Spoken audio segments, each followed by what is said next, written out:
Hello guys, നമ്മളിപ്പോൾ പുതിയൊരു video ആയിട്ടാണ് വന്നിരിക്കുന്നത്. നമ്മുടെ പണ്ടത്തെ ഫ്രീ ഫയറിലെ റെഡ് ഡാമേജ് എങ്ങനെയാണ് കൊണ്ടുവരുന്നതെന്നാണ് നമ്മൾ നോക്കാൻ പോകുന്നത്. നിങ്ങൾ നേരെ പോയി പ്ലേ സ്റ്റോർ എടുക്കുക. പ്ലേ സ്റ്റോറിൽ പോയിട്ട് നിങ്ങൾ VPN സെർച്ച് ചെയ്യുക. ഇപ്പോൾ VPN സൂപ്പർ അൺലിമിറ്റഡ് പ്രോക്സിങ് ആണ്. അപ്പോൾ അതിൽ ക്ലിക്ക് ചെയ്യുക, അത് ഡൗൺലോഡ് ചെയ്യുക, ഓപ്പൺ ചെയ്യുക. നിങ്ങൾക്ക് ഇങ്ങനെയൊരു സംഭവം കാണിക്കും. അപ്പോൾ നിങ്ങളത് കണക്ട് ചെയ്യുക.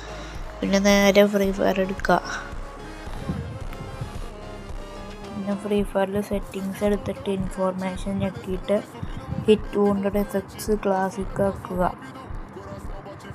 എന്നിട്ട് ഞാൻ ഒരു ട്രെയിനിങ് പോയി കാണിച്ചു തരാം. അപ്പോൾ നമ്മൾ ട്രെയിനിങ് ഒന്നുണ്ട്. നിങ്ങൾ കണ്ടല്ലോ, റെഡ് ബ്ലഡ് ഡാമേജും ഡാർക്ക് ബ്ലഡ് ഡാമേജും ഉണ്ട്. അപ്പം നിങ്ങൾക്ക് ഇങ്ങനെ വേണമെങ്കിൽ നിങ്ങളും ഇതേപോലെ ചെയ്താൽ മതി. വീഡിയോ ഇഷ്ടപ്പെട്ടാൽ ലൈക്കും സബ്സ്ക്രൈബും ചെയ്യുക. ഓക്കെ, അപ്പോൾ റെഡ് ഡാമേജൊക്കെ നമ്മൾ തിരിച്ചുകൊണ്ടുവന്നുണ്ട്. ഞാനെപ്പോഴും ഇനി ഇതിട്ടാണ് കളിക്കാൻ പോകുന്നത്. നല്ല രസമുണ്ട് ഇതിട്ട് കളിക്കുമ്പോൾ. ഇത് കൊള്ളാം.